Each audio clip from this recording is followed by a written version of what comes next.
tema da mensagem de hoje é aprendendo a esperar. Nós começamos uma série de mensagens expositivas no livro de Neemias, e o tema dessa nova série é a grande obra. Semana passada nós falamos sobre a obra que começa com oração. Hoje o tema é aprendendo a esperar, mas antes de entrar propriamente na mensagem, eu queria ler um versículo com vocês em Neemias capítulo 4, versículo 14. Esse não é o nosso texto base para a mensagem de hoje, mas é um desses versículos que eu vou repetir todas as pregações dessa série, para que ao término da série você tenha um versículo memorizado. Você tem algo no seu coração que você não se esqueça. E aí eu vou fazer esse trabalho meio chato de catequese. Todo início de mensagem a gente vai ler esse versículo juntos, Neemias 4, 14. Eu não sei se tem aí na tela. Se tiver na tela é melhor, porque todo mundo lê junto. Nós vamos ler a partir da segunda parte, a parte B. Lembrem-se de que o Senhor é grande e temível, e lutem por seus irmãos, por seus filhos e por suas filhas, por suas mulheres e por suas casas. Vamos ler juntos? Lembrem-se de que o Senhor é grande e temível, e lutem por seus irmãos, por seus filhos e por suas filhas, por suas mulheres e por suas casas. Meus irmãos, o chamado é para lutar. O chamado não é para ficar parado. O chamado não é para o lazer e para a diversão. O chamado é para o embate. Nós temos uma grande obra pela frente. Essa obra acontece com luta. Você vai lutar pelo seu casamento, pelo seu trabalho, pela sua família, pelos seus parentes. Amém? Amém. Nós precisamos lutar. A gente terminar essa série e você não entender isso, você não entendeu praticamente nada.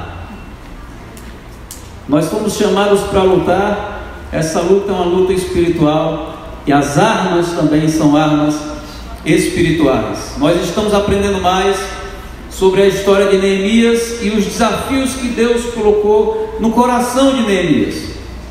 Na semana passada nós vimos que a obra que Neemias tinha pela frente era uma obra de restauração.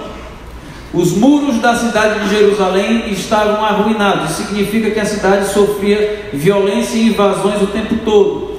As portas da cidade haviam sido queimadas. Isso significa que a cidade sofria de injustiça. O poder judiciário não estava mais exercendo o seu papel. E havia naquela cidade uma grande opressão, uma grande humilhação e muita miséria. O povo passava por muita escassez. Ao ouvir esse relato, Neemias deu um passo, um primeiro passo. O passo que Neemias deu, a Bíblia diz que ele se sentou, chorou, orou e jejuou por alguns dias. Neemias tinha uma grande obra pela frente, era uma obra de restauração. Ele começa essa grande obra buscando a Deus e dependendo de Deus. Neemias convidou Deus a entrar na sua história, a entrar na sua dor, na sua angústia, na sua aflição, na sua necessidade.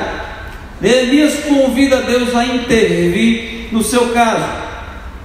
Neemias, cujo nome significa consolador, ou aquele que consola, era um homem muito especial, um homem muito capacitado. Eu disse para vocês que ele era o copeiro do rei. Isso significa que ele não era simplesmente um mordomo, mas ele era uma espécie de primeiro-ministro. Ele era o conselheiro pessoal do rei. Na função de copeiro, ele era também a pessoa que experimentava a comida e a bebida que era servida ao rei. O rei tinha medo de ser envenenado, então o copeiro era a pessoa de confiança do rei, que experimentava a comida e a bebida antes do rei, para que se alguém tivesse que morrer, seria aquele homem que era um homem de grande confiança e lealdade da parte do rei. Eu disse ainda que Neemias era um homem empático. Essa era uma marca forte dele. Ele estava muito bem no palácio, ele estava no seu conforto, no seu status, com a sua autoridade, com a sua posição. Quando ele fica sabendo de tudo que está acontecendo em Jerusalém, ele deixa aquela zona de conforto dele e se levanta como uma resposta para ajudar o seu povo. Eu disse ainda que nós também temos uma obra de restauração. Por causa do pecado, nenhum de nós é plenamente restaurado. Nós estamos sendo restaurados dia após dia, Mas nesse processo, nessa condição, algumas pessoas precisam de restauração em muitas áreas. Outras pessoas não. Outras pessoas já foram restauradas. E aí passa por um processo de restauração menor, menos delicado, menos complicado. Mas de fato, todos nós estamos nesse processo de restauração, assim como Neemias. E nessa obra, nós somos simplesmente cooperadores daquilo que Deus quer fazer. Por isso, nós não podemos começar essa grande obra diferente da maneira que Neemias começou. Nós precisamos começar buscando a Deus. Entendendo isso, nós fizemos um desafio de 21 dias de oração, jejum e palavra aqui na igreja. Isso de maneira bem programada e bem organizada. Foi lançado para os irmãos, então, através dos líderes, um programa de leitura bíblica de 21 dias. Esse programa tinha também instruções sobre o jejum e tinha alguns pedidos de oração. Uma semana se passou já. Eu não sei como é que você está. Encontrei com irmãos muito animados, passando por lutas, mas muito animados, seguindo bem esse roteiro e buscando a Deus, e chorando, e se quebrantando, e se derramando, e se enchendo do Espírito Santo. Se você seguiu o roteiro, você leu nessa semana o livro de Efésios, o livro de 1 João e o livro de Tiago. E a partir de amanhã nós entramos então no Evangelho de Mateus. Eu expliquei para vocês que esse é um ato comunitário, não é um ato egoísta. Nós estamos orando e jejuando uns pelos outros. Não é cada um por si, Deus por todos. Não é simplesmente a minha necessidade, mas a necessidade da minha família. Não é a minha necessidade, mas a necessidade do meu povo. Se você está de fora disso, se engaje também. Não perca essa oportunidade. Procure algum líder da igreja. Eles têm esse documento em PDF, ele pode passar para você. Eu sei que tem também, você pode encontrar nas redes sociais, no Instagram da igreja, no Facebook. O pessoal da mídia fez algo muito legal. Eu fiz um arquivo em PDF meio medíocre. Aí o pessoal da mídia pegou aquilo ali e transformou num negócio bonito, legal. Por isso eles são da mídia e eu não sou. Por isso eles fazem a parte deles e eu faço a minha, cada um no seu quadrado. A ideia é estarmos juntos no mesmo propósito, é estarmos lendo as mesmas coisas, é estarmos unidos nos mesmos pedidos de oração. Nós temos uma grande obra pela frente e essa obra começa buscando a Deus. E nós entramos hoje no capítulo 2 de Neemias. Você pode abrir sua Bíblia, por favor, em Neemias capítulo 2. Eu acho que o texto vai ser projetado aqui também.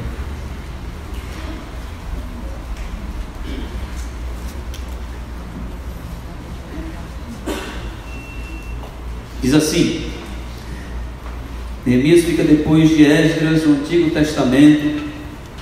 Se você está procurando na sua Bíblia e não está conseguindo achar, peça ajuda a alguém.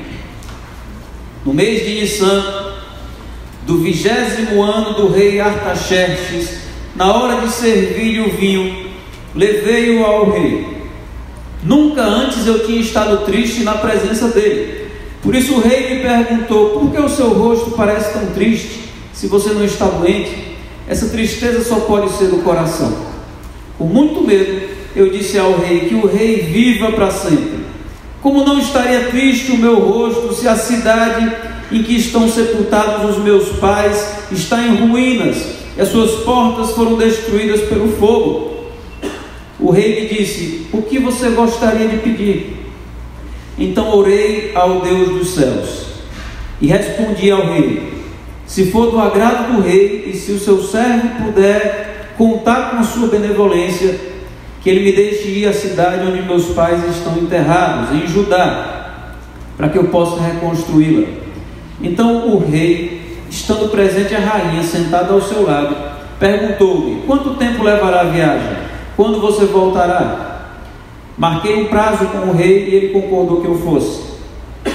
A seguir acrescentei: se for do agrado do rei, eu poderia levar cartas do rei aos governadores do Trans-Eufrates, para que me deixem passar até chegar a Judá, e também uma carta para Asaf, guarda da floresta do rei, para que ele me forneça madeira para as portas da cidadela, que fica junto ao templo, para os muros da cidade e para a residência que irei ocupar.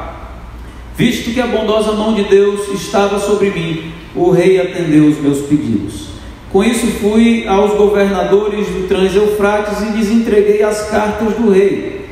Acompanhou-me uma escolta de oficiais do exército e de cavaleiros que o rei enviou comigo. Sanbalate, o horonita, e Tobias, o oficial amonita, ficaram muito irritados quando viram que havia gente interessada no bem dos israelitas. Cheguei a Jerusalém e depois de 3 dias de permanência ali, saí de noite com alguns dos meus amigos. Eu não havia contado a ninguém o que Deus havia posto em meu coração que eu fizesse por Jerusalém. Não levava nenhum outro animal além daquele que eu estava montado. De noite saí pela porta do vale, na direção da fonte do dragão e da porta do esterco, examinando o muro de Jerusalém, que havia sido derrubado, e suas portas que haviam sido destruídas pelo fogo. Fui até a porta da fonte e do tanque do rei, mas ali não havia espaço para o meu animal passar. Por isso subi o vale, ainda de noite, examinando o muro. Finalmente voltei e tornei a entrar pela porta do vale. Os oficiais não sabiam aonde eu tinha ido ou o que eu estava fazendo, pois até então eu não tinha dito nada aos judeus, aos sacerdotes, aos nobres, aos oficiais e aos outros que iriam realizar a obra. Então eu lhes disse: vejam a situação terrível em que estamos. Jerusalém está em ruínas e suas portas foram destruídas pelo fogo. Venham, vamos reconstruir os muros de Jerusalém, para que não fiquemos mais nessa situação humilhante. Também lhes contei como Deus tinha sido bondoso comigo e o que o rei me tinha dito. Eles responderam: sim, vamos começar a reconstrução, e se encheram de coragem para a realização desse bom projeto. Quando, porém, Sanbalate, o horonita, Tobias, o oficial amonita, e Gesem, o árabe, souberam disso, zombaram de nós, desprezaram-nos e perguntaram: o que vocês estão fazendo? Estão se rebelando contra o rei? Eu lhes disse: o Deus dos céus fará que sejamos bem-sucedidos. Nós, os seus servos, começaremos a reconstrução, mas no que lhes diz respeito, vocês não têm parte nem direito legal sobre Jerusalém, e em sua história não há nada de memorável que favoreça vocês. Vamos orar. Pai, te peço para que o Senhor fale conosco. Nós chegamos até aqui para ouvir da Tua voz, chegamos para estar juntos, para estar em comunhão, para celebrarmos, chegamos para adorar juntos e chegamos também para aprender mais a Tua palavra. Nos ajude, Senhor, nos dê o entendimento que nós precisamos e fale conosco. Nos livre de distrações agora, nos livre de qualquer pensamento que não seja o Senhor, para que a gente possa receber do bom alimento que o Senhor tem para nós, em nome de Jesus, amém. Meus irmãos, Neemias, como todo bom líder, era um homem de visão. Visão é o sonho, visão é o lugar onde você quer chegar, visão é a imagem que você cria, a imagem futura que você cria na sua mente do lugar onde você quer chegar. Eu disse na última pregação que Neemias era um homem altamente preparado. Neemias era um homem capaz, era um homem treinado. E havia em Neemias muitas virtudes. Eu quero destacar hoje uma virtude em especial na vida de Neemias. Neemias era um homem que sabia esperar o tempo certo de cada coisa. Só um parênteses, eu lembrei de uma coisa aqui, é que alguns irmãos ficam meio cegos por causa da coluna. Então, se vocês quiserem vir para cá, eu estou insistindo, mas é porque eu acho que vocês vão ficar mais bem acomodados. Enfim, fecha parênteses. Tem um texto muito famoso na Bíblia de Eclesiastes, capítulo 3. Eu vou ler para vocês, é um texto muito conhecido. Salomão escreve dizendo assim: para tudo há uma ocasião e um tempo para cada propósito debaixo do céu. Tempo de nascer e tempo de morrer. Tempo de plantar e tempo de arrancar o que se plantou. Tempo de matar e tempo de curar. Tempo de derrubar e tempo de construir. Tempo de chorar e tempo de rir. Tempo de plantear e tempo de dançar, tempo de espalhar pedras e tempo de ajuntá-las, tempo de abraçar e tempo de se conter, tempo de procurar e tempo de desistir, tempo de guardar e tempo de lançar fora, tempo de rasgar e tempo de costurar, tempo de calar e tempo de falar, tempo de amar e tempo de odiar, tempo de lutar e tempo de viver em paz. Acho que essa luz vai ficar piscando.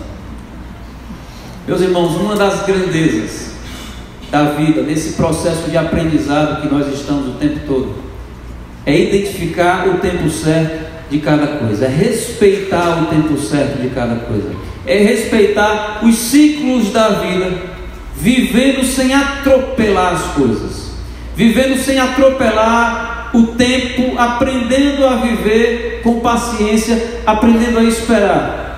Veja o versículo 1 comigo. Vocês estão acostumados com pregação expositiva, você deixa a Bíblia aberta lá e não fecha. O versículo 1 diz assim: no mês de Nissan, do 20º ano do rei Artaxerxes, na hora de servir-lhe o vinho, levei-o ao rei. Nunca antes eu tinha estado triste na presença dele. No capítulo 1 vocês vão se lembrar que o relato do capítulo 1 acontece no mês de Quisleu. Isso é relativo ao mês de dezembro. Capítulo 2 começa no mês de Nissan, é relativo ao mês de abril. Quantos meses Neemias esperou? 4 meses. 4 meses de choro, de jejum e de oração.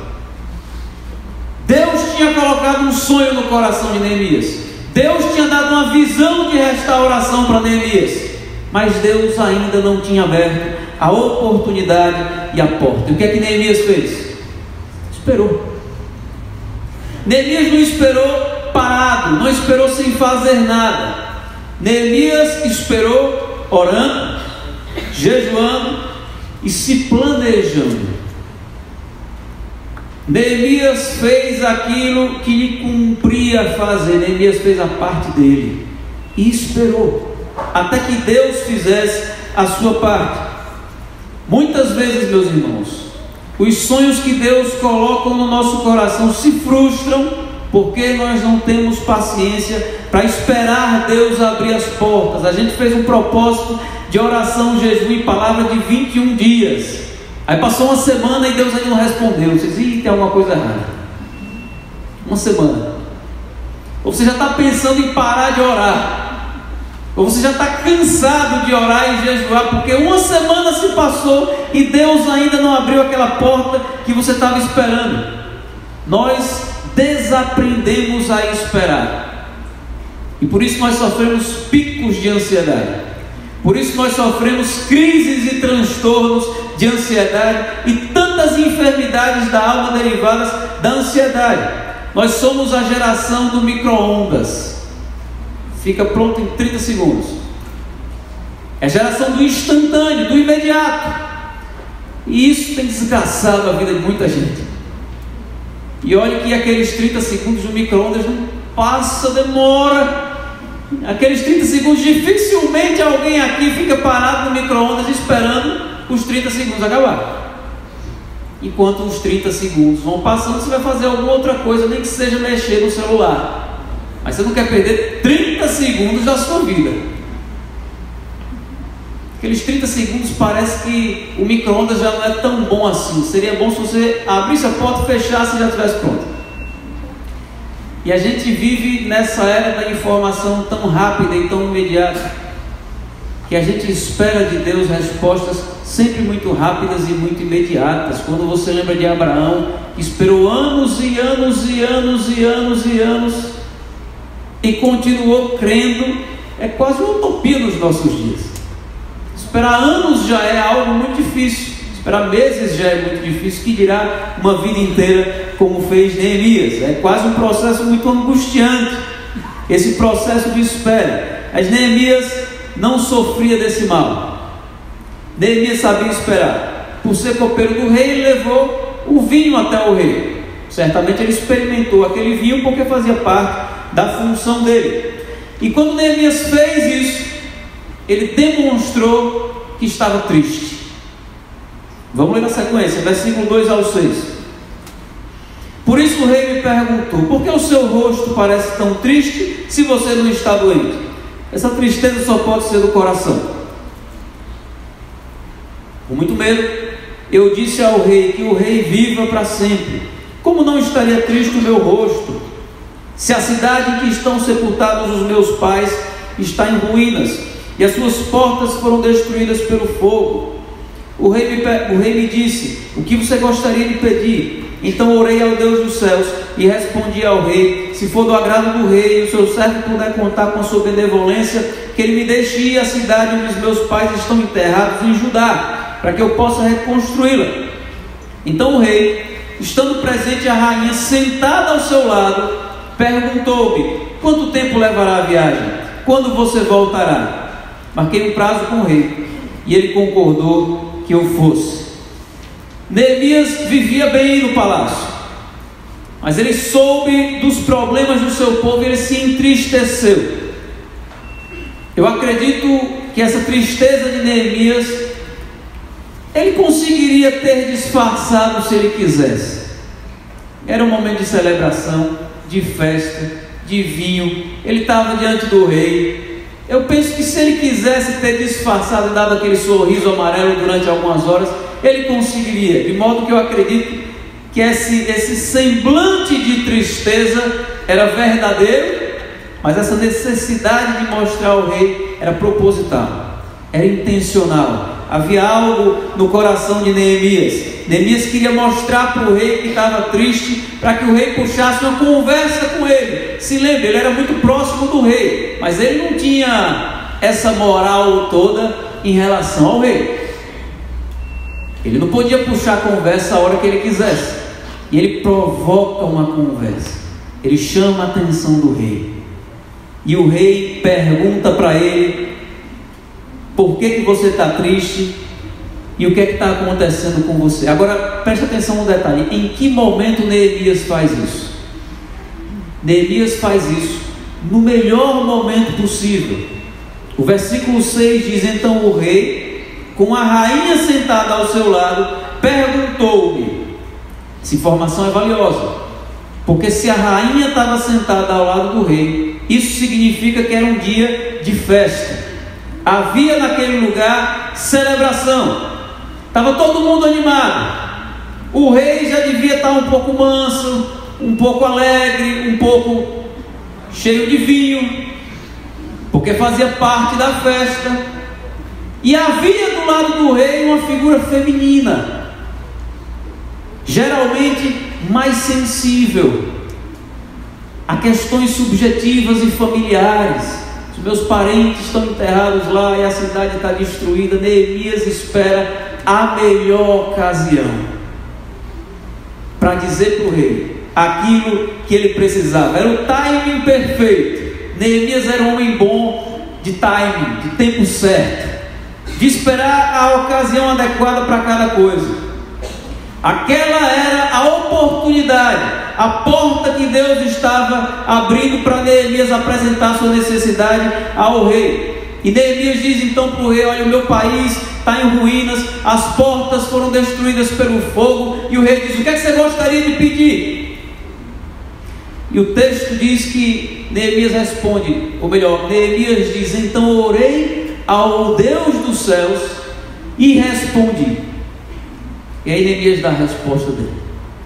Entenda, quando ele diz orei ao Deus dos céus, ele não foi para um quarto orar. Ele não pediu um tempo para o rei: deixa eu orar e depois a gente conversa. Aquela oração foi instantânea, foi imediata. Neemias não orou em voz alta.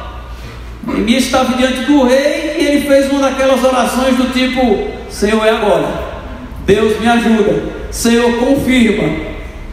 Foi algo rápido. Isso me chama a atenção, porque é mais uma oração de Neemias. Nós vamos ver outras no decorrer do livro, mas isso me chama a atenção porque demonstra o nível de dependência que Neemias tinha de Deus. Não se esqueça, ele já estava 4 meses orando e jejuando, mas ele decide fazer uma oraçãozinha final só para confirmar. Só já orei muito, mas orar nunca é muito. Se dá para orar um pouco mais, eu vou orar um pouco mais. Tudo parece fazer sentido e parece ser uma porta que Deus abriu. Mas deixa eu dar uma orada aqui antes. Essa é uma disciplina que a gente perdeu, na verdade. Eu falo a partir de mim. Orar todo dia não é uma dificuldade para mim, mas viver assim em oração não é algo tão comum. E a gente precisa viver dessa forma, esse nível de dependência de Deus. Porque se nós queremos para a nossa vida essas portas que Deus abriu para Neemias, nós precisamos imitar o exemplo de Neemias, meus irmãos. Não é um tipo de receita de bolo, não é assim. As nossas histórias são diferentes. Mas se você entende que a vida de Neemias é um bom modelo, então imite a história desse homem.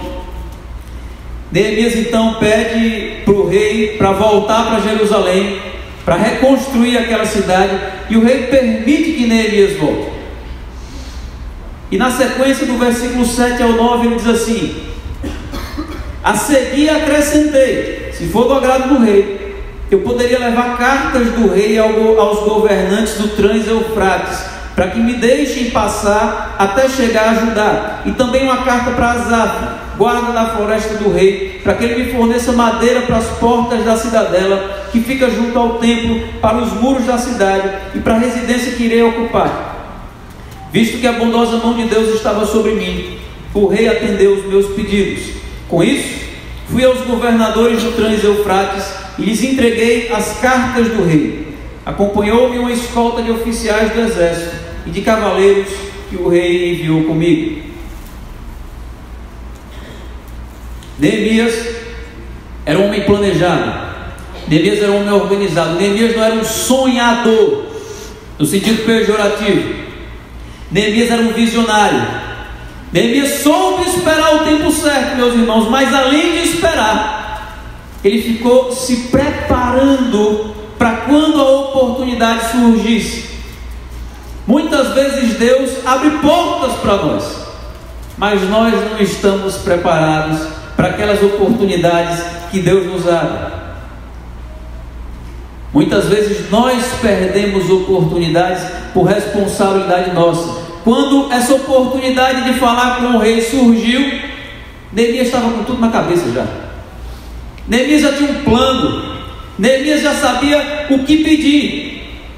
Ele sabia o que seria necessário e quanto tempo ele passaria fora, porque Neemias era o copeiro do rei. Essa função era muito importante. Neemias não ia poder se ausentar por tanto tempo assim. Qual foi a primeira pergunta do rei? Quando é que você volta? Vou deixar você ir, mas você tem que voltar. Meus irmãos, se nessa hora Neemias começasse a gaguejar, Neemias ficasse indeciso, Neemias não soubesse o que fazer, Neemias dissesse, eu vou ver, aí eu lhe digo alguma coisa, o rei ia dizer, não volta não. Ele está indo para ficar. O rei ia desconfiar de Neemias. A credibilidade de Neemias, da firmeza de Neemias, seria abalada. Então Neemias sabia exatamente o que dizer. O tempo chegou, a oportunidade surgiu e Neemias estava pronto para ela. E é importante você saber disso, porque é possível que você esteja orando já há muito tempo por alguma coisa. E sabe aquele dito popular que diz assim: cuidado com o que você pede, que pode virar realidade. Então cuidado com o que você ora. Você está pronto para receber? Porque se você está orando mas não está pronto, quando chegar você vai perder. Você precisa orar, mas você precisa estar preparado. Você está orando por uma porta de emprego, mas você está qualificado? Ah, mas eu estou um ano desempregado e não pode estudar? E não pode exercer alguma outra coisa que vai te capacitar mais? Você está orando para que Deus abra a porta, e quando a porta se abrir, você vai estar apto para entrar por ela? Você vai dizer, Deus abriu a porta, mas eu não entrei. Assim, se eu não entrei, eu acho que é porque Deus não abriu. Deus abriu, meu querido, mas você ficou de bobeira. Você ficou esperando o caminho mais fácil. E vocês vão ver na história de Neemias que o caminho com Deus nem sempre é o mais fácil. Na verdade, às vezes é muito difícil. Então continue orando. Mas enquanto você ora, meu irmão, se planeje, se prepare, se organize para a porta que Deus vai abrir para você. Amém? Você crê nisso? Neemias já sabia quanto tempo ele ia passar fora, qual era a matéria-prima que ele ia precisar e com quem ele ia falar. Só ele me dá uma carta para levar para Asaf. Ele já sabia o nome do cara, estava tudo na cabeça. Eu vou pegar a madeira com Asaf, não é com qualquer um não. A carta é para ele, tudo na mesma conversa. De repente ele meteu outra oportunidade de falar com o rei. Ele sai daquela conversa com tudo organizado. Por isso que eu disse que aquela carinha de choro talvez fosse intencional. Eu vou aproveitar esse momento para pedir tudo que eu preciso pedir. E você acha, meu irmão, que só porque você está orando, você não precisa se planejar, você não precisa se organizar? Você acha que só porque você crê no poder de Deus e Deus está com você, você não precisa fazer mais nada? Na época da faculdade, os professores falavam da diferença entre a gestão do brasileiro e a gestão do japonês. Não sei se você sabe. Eles diziam assim: os japoneses, eles passam 5 meses planejando e 1 mês para executar. O brasileiro passa 1 mês planejando e 2 anos para executar. Nós somos a cultura do improviso. A nossa cultura tem elementos bons, mas como toda cultura, ela precisa ser restaurada. Está falando de restauração. Tem elementos da nossa cultura que a gente precisa preservar porque são bons, e tem outros elementos que não, a gente tem que abandonar. A gente vive a cultura do não, vai tentando que uma hora dá certo. Aí dá certo, só que você não sabe quantas horas vai demorar. É a cultura do não precisa ler o manual não, a gente vai tentando. Aí você descobre enquanto está fazendo, se não quebrar o produto antes. Então a gente tem uma dificuldade muito grande de planejar. A gente vai fazendo as coisas meio atabalhoadamente, e as coisas dão errado, e a gente não entende por quê.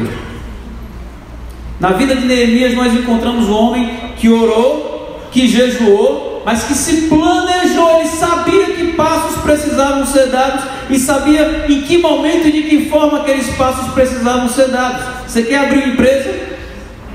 Você está orando por isso? Você sabe administrar uma empresa, meu irmão? Ou você acha que você vai ficar na sua casa orando e a empresa vai se administrar sozinha? Então, se você está orando por isso, para Deus abrir uma oportunidade desse tipo, você precisa se preparar para isso. Saindo desse âmbito e entrando no âmbito da família. Você diz: eu quero que a minha família se converta, eu estou investindo na minha família, eu quero ganhar minha família para Jesus. Ore por eles e se planeje. Como é que você vai apresentar o Evangelho para a sua família? Que estratégia você vai usar? Que encontros você vai promover? De que maneira você vai alcançar aqueles que estão com o coração mais duro? A minha mãe usou uma estratégia eficaz com ela. Ela, quando queria evangelizar alguém que era um pouco menos conhecido ou mais distante, ela fazia bolo para a pessoa. Ela ligava para a pessoa: fiz um bolo, posso tomar café aí? E assim ela ia na casa da pessoa com aquele bolo, e o bolo era só uma desculpa para ela ir até a casa da pessoa e evangelizar aquela pessoa. Nós temos aqui na igreja muitas pessoas que se converteram assim. O pessoal reclama que depois de se converter o bolo acabou. O bolo era só o gancho. Hoje ela faz bolo para outras pessoas. Nós precisamos estar sensíveis às oportunidades que Deus nos dá. Às vezes a oportunidade, a porta que Deus vai abrir para você, está no caos, no problema financeiro, no divórcio. É a oportunidade que Deus está te dando para pregar o Evangelho para a sua família. Você diz: olha, uma pessoa começou a se abrir e veio enfermidade. Pode ser a oportunidade que Deus está usando para sensibilizar aquela pessoa, para que você possa pregar. Se a oportunidade chegar e você não souber o que dizer, não adianta. Se a oportunidade chegar e você não souber evangelizar, você não souber ser resposta de Deus para a vida e para a necessidade da sua família, não adianta. Então ore pela sua família e se prepare. Deus vai abrir uma porta, Deus vai te dar um momento certo para isso, mas você precisa estar pronto. Enquanto você espera, busque mais, se encha mais. Eu estou dando exemplo de empresa, dando exemplo de família. Você pode multiplicar esse exemplo em todas as variáveis que você quiser.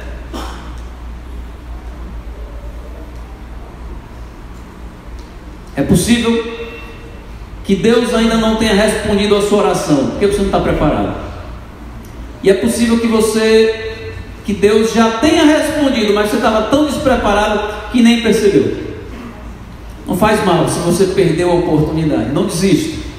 Continue orando. Mas enquanto você ora, se prepare para isso e se planeje para isso.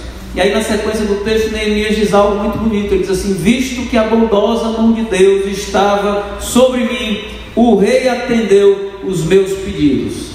Essa é outra marca na vida de Neemias belíssima.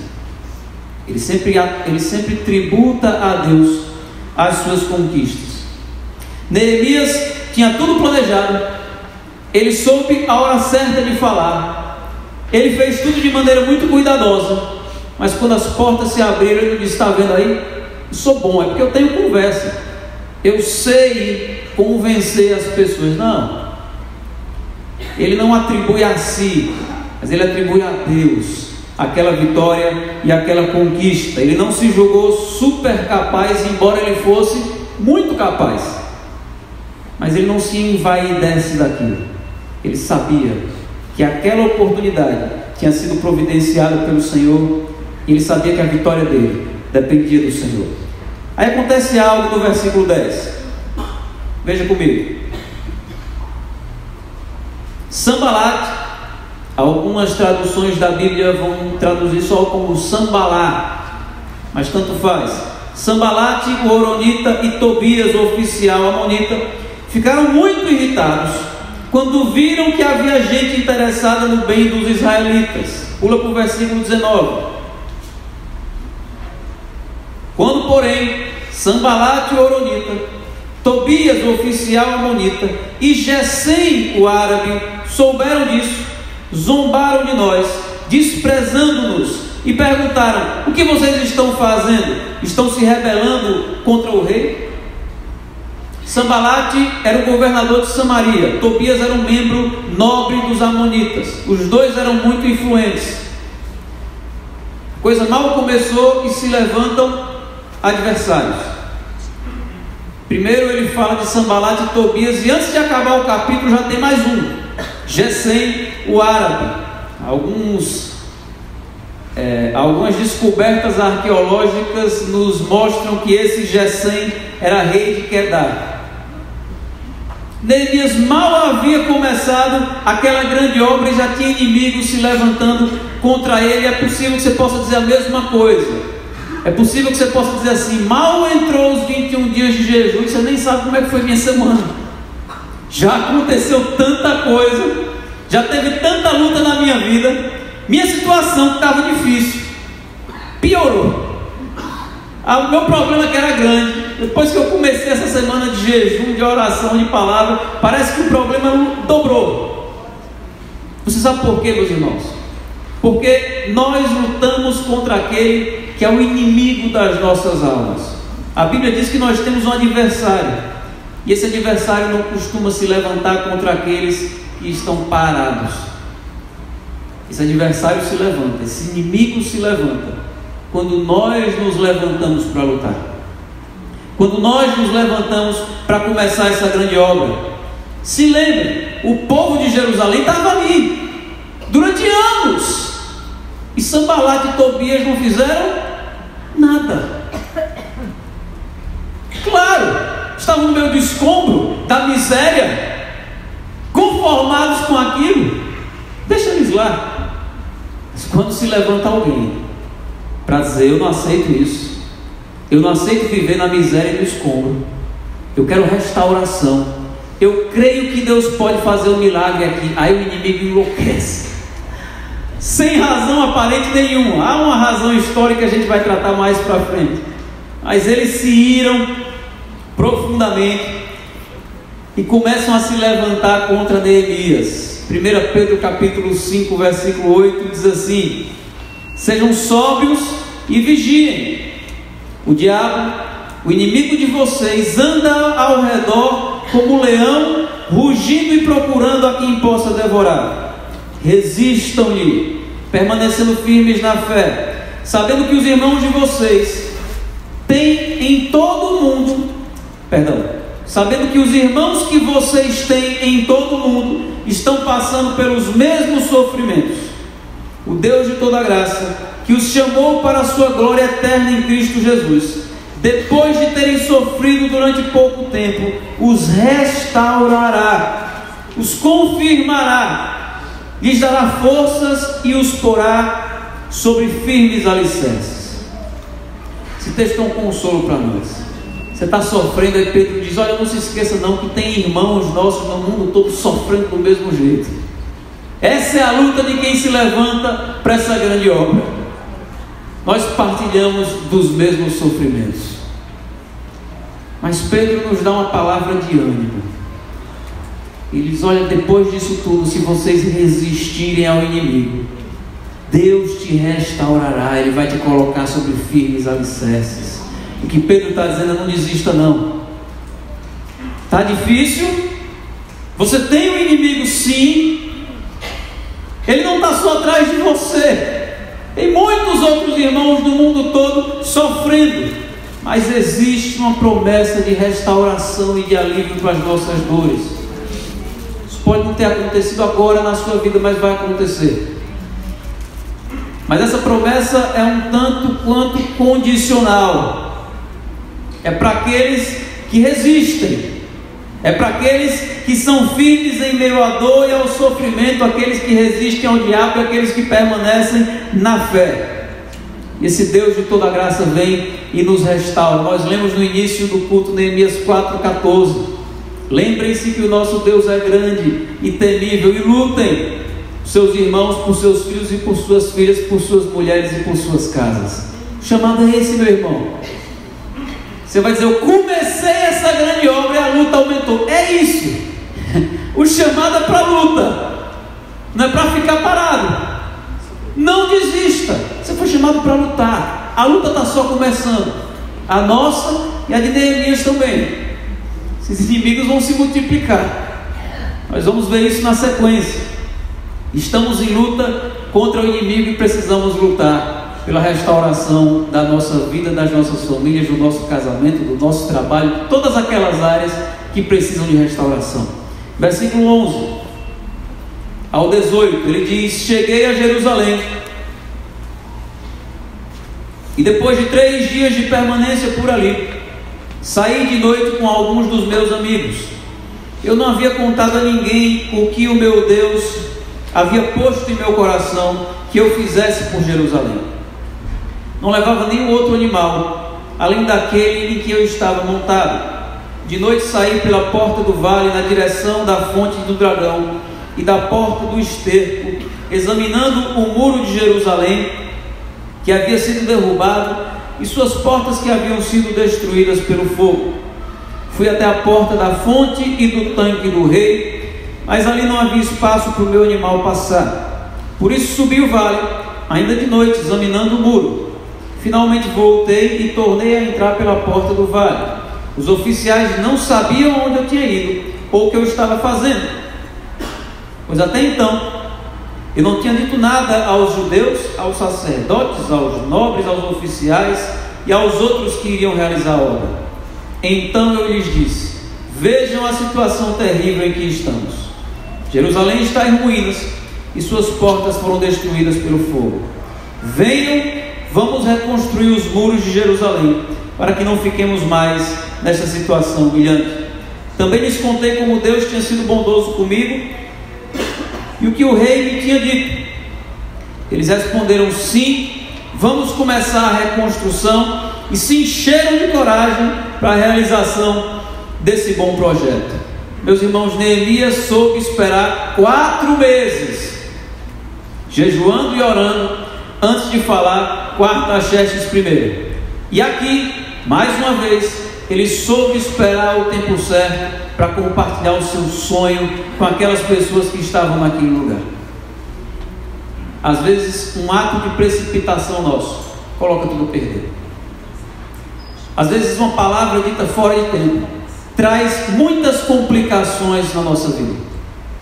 Neemias chega naquele lugar cheio de expectativas e de sonhos. Claro!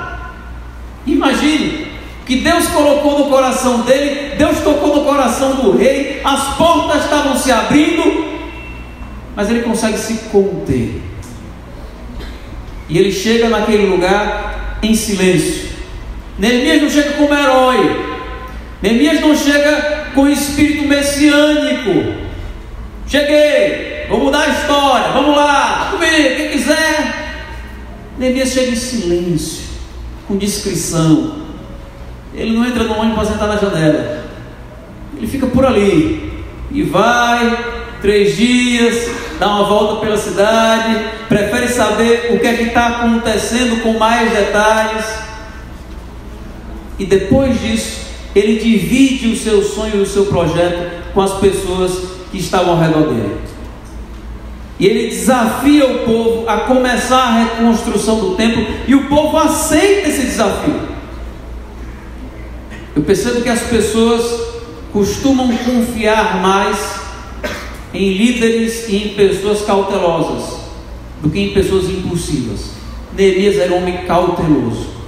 Neemias não era um homem precipitado. Antes de fazer um apelo e chamar o pessoal, ele tinha que saber qual era o tamanho do desafio. Que ele ouviu de Anani, irmão dele, que a situação estava feia, mas ele não sabia o quão feia estava. Espera aí, antes de chamar o pessoal, deixa eu dizer para eles o que é que precisa se fazer. Cheguei agora, calma. Acabei de chegar, não dá para ser líder. Eu acabei de chegar, eu preciso esperar o tempo certo das coisas. Deixa eu dar uma volta pela cidade, deixa eu conhecer, deixa eu ver o que é que está acontecendo aqui. As partes mais críticas do muro. Porque Neemias era um homem que planejava. Deixa eu planejar antes de chamar as pessoas. E aí, quando Neemias tem algo em mente e tem mais noção da situação, ele convida o povo, e o povo então decide seguir Neemias. Mas durante esse tempo de espera, Neemias conseguiu controlar a língua, que é outra coisa difícil. Você guardar um segredo muito grande, muito especial por alguns dias. Neemias não tinha essa dificuldade. Neemias sabia esperar o tempo certo de cada coisa. Vocês vão ver isso até o fim da história de Neemias. Em outros momentos, como Neemias tinha esse timing, essa capacidade de dizer: não é agora, espera um pouco mais, agora é o momento, se deixar para depois a gente perde. Isso é algo muito importante para nós. Neemias também não fez essa obra sozinho. Versículo 17 e 18 ele diz assim: então eu lhes disse: vejam a situação terrível em que estamos. Jerusalém está em ruínas e suas portas foram destruídas pelo fogo. Venham, vamos reconstruir os muros de Jerusalém, para que não fiquemos mais nessa situação humilhante. Também lhes contei como Deus tinha sido bondoso comigo e o que o rei me tinha dito. E eles responderam: sim, vamos recomeçar a reconstrução. E se encheram de coragem para a realização desse bom projeto. Uma grande obra, meus irmãos, não é obra de um homem só. Se é obra de um homem só, é uma obra simples. Essa é uma grande obra, é obra de um povo. Se é uma grande obra, exige cooperação de outras pessoas. Por isso Neemias não chegou lá para dizer: vou fazer tudo sozinho. Ele chegou naquele lugar para convocar pessoas. Eu tenho um sonho que Deus colocou no meu coração, mas eu não consigo realizar sozinho. Eu preciso de vocês. Aí Neemias divide o sonho com aquelas pessoas, e aquelas pessoas abraçam aquele mesmo sonho. É por isso que nós estamos orando e jejuando uns pelos outros. Não é cada um por si, é uns pelos outros. Porque Deus tem uma grande obra para fazer na sua vida. Eu quero te ajudar. E Ele tem uma grande obra para fazer na minha vida. Eu preciso da sua ajuda. Nós somos cooperadores nessa obra. Somos cooperadores de Deus e somos cooperadores uns dos outros. Se o povo não se envolver, se o povo não se engajar, se o povo não apoiar, se o povo não participar, essa obra não anda. Esse projeto não sai do papel, não cresce, não se desenvolve. É interessante perceber ainda que Neemias chama o povo para trabalhar, mas ele se inclui. Vamos reconstruir os muros. Eu estou junto, eu sou pedreiro nessa obra. Estou pedindo para vocês realizarem o meu sonho. Estou pedindo para vocês realizarem o meu sonho comigo e não por mim. Isso é importante dizer, porque às vezes você tem uma grande obra, tem algo no seu coração que Deus quer fazer, mas você não quer mover uma palha. Você quer que os outros realizem a sua obra. E meus queridos, isso é uma batalha, e a obra é sua. Você tem que estar na linha de frente. Você tem que estar disposto a sofrer mais do que os outros. Os outros podem te apoiar, mas eles não podem trabalhar mais do que você. Vocês vão ver na sequência também, porque a história é longa, o exemplo que Neemias foi para o povo nessa direção de trabalho. Neemias não estava pedindo do povo algo que ele não estava dando. Neemias estava dizendo: olha, eu estou dando o sangue. Vocês vão ver isso mais na frente. E ele pede do povo a mesma coisa. O difícil muitas vezes é quando você vê uma pessoa exigindo muito e dando pouco. Isso não é bom. Não é esse o modelo que Neemias nos deixa. Ou quando as pessoas pedem muita oração, mas oram pouco. Aí isso é incoerente. Você está dizendo assim: eu tenho uma grande obra, faça no meu lugar, dá muito trabalho, eu estou cansado. Se Deus colocou algo no seu coração, meus irmãos, a igreja precisa te apoiar. Vamos ajudar uns aos outros. Mas você precisa se sacrificar mais do que os outros. E por último, Neemias dependia de Deus, mas trabalhava. E ele trabalhava, mas dependia de Deus. Versículo 20: eu lhes respondi: o Deus dos céus fará que sejamos bem-sucedidos. Nós, os seus servos, começaremos a reconstrução. Mas no que lhes diz respeito, vocês não têm parte nem direito legal sobre Jerusalém. Em sua história não há nada de memorável que favoreça vocês. Mais para frente eu vou explicar essa rixa com Sanbalat e Tobias. O que Neemias não deixa eles se envolverem nessa obra. Mas me chama a atenção que Neemias confiava que Deus ia dar a vitória. Se o Senhor nos dará a vitória, e nós vamos começar a reconstrução. Isso chama atenção porque isso aponta para a relação entre a soberania de Deus e a responsabilidade humana. Deus vai me dar a vitória, mas eu tenho que trabalhar. Deus vai me dar a vitória, mas isso não significa que vai ser fácil e eu posso ficar no meu conforto sem me esforçar. E embora eu me esforce, embora eu lute, embora eu trabalhe, embora eu me empenhe, o mérito não é meu, foi Deus que me deu a vitória. E essa relação muitas vezes não é bem compreendida por muitos irmãos, que entram num tipo de disputa que ou Deus me dá a vitória e eu não preciso fazer nada, ou eu faço tudo, mas também não dá para dizer que foi Deus que me deu, foi eu que estava lá fazendo. E quando nós lemos a Bíblia, nós vemos as duas coisas acontecendo numa simbiose perfeita, numa relação perfeita entre a soberania de Deus e o trabalho humano, o esforço e a responsabilidade humana. Porque por mais que você se empenhe, por mais que você se esforce, por mais que você se dedique, existem situações na vida que esse esforço, essa dedicação e esse empenho não são suficientes.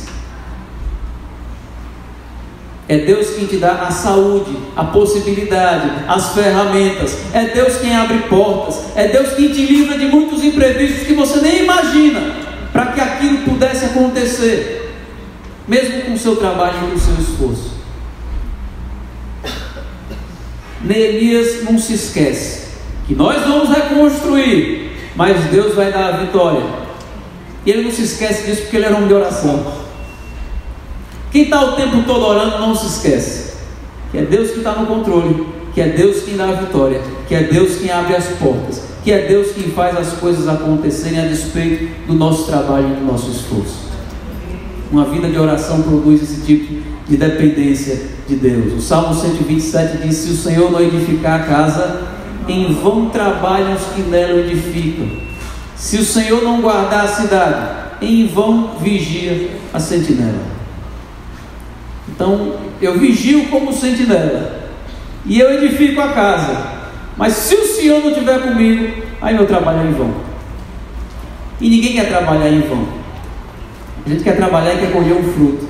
A gente quer trabalhar e quer ver o resultado do nosso trabalho. Mas para isso, nós precisamos convidar o Senhor para trabalhar conosco, convidar o Senhor para encabeçar esse projeto, convidar o Senhor para lutar conosco as nossas lutas. Amém? Nesse capítulo, Neemias nos ensina a esperar o tempo certo de cada coisa, esperar agir no momento correto, sem precipitação e sem ansiedade. Neemias nos ensina a nos planejarmos e nos prepararmos enquanto esperamos. Ele nos ensina também que nessa grande obra os inimigos vão se levantar, e esse é só o começo. Muitos outros vão se levantar. Diz que nós precisamos permanecer firmes, e muitas vezes os inimigos se levantando é um bom sinal para nós. É o sinal de que nós estamos fazendo aquilo que é a vontade de Deus. Por isso ele está tão desesperado. Jesus diz isso: bem-aventurados vocês quando perseguirem vocês, porque perseguiram da mesma forma os profetas que viveram antes de vocês.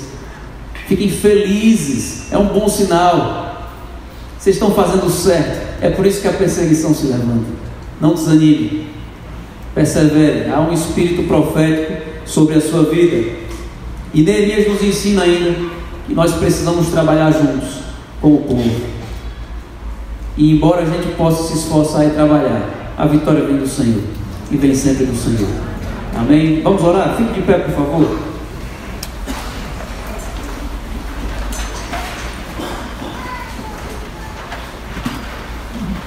Pai amado, nós te agradecemos pela tua palavra, que traz vida para o nosso coração, que traz ânimo, que traz encorajamento, que traz direção para a nossa vida, Pai. Fale conosco. Te agradeço por essa semana que passou, com as suas lutas, com as suas vitórias, com os abalos que vieram, mas nós te agradecemos, porque sabemos que o Senhor está no controle de todas as coisas. Nós podemos confiar no Senhor e na sua soberania. Nós convidamos o Senhor para entrar na nossa história, para entrar na nossa vida, na nossa família, e intervir da maneira que o Senhor quiser, para que essa grande obra seja realizada com o nosso trabalho, com o nosso esforço, mas sobretudo com a mão do Senhor sobre nós. Não nos deixe, Pai. Nós dependemos do Senhor. Sem o Senhor nós não podemos fazer nada. Nós não temos para onde ir. Só o Senhor tem palavras de vida eterna. Esteja conosco, Pai. Nos ajude nessa semana, no propósito de jejum, de oração, de palavra. Esteja conosco. Abra as portas que nós precisamos abrir. Nos ajude a estarmos prontos quando essas portas chegarem. Nos ajude a perseverarmos na oração. Nos ajude a esperar. Nos ensine a esperar o tempo certo de cada coisa, sem angústia, sem desespero, sem ansiedade, confiando que o Senhor abrirá as portas no tempo oportuno. E nos ajude a reconhecer cada porta no seu momento certo e a respeitar cada ciclo que a vida exige que a gente espere. Em nome de Jesus. Amém.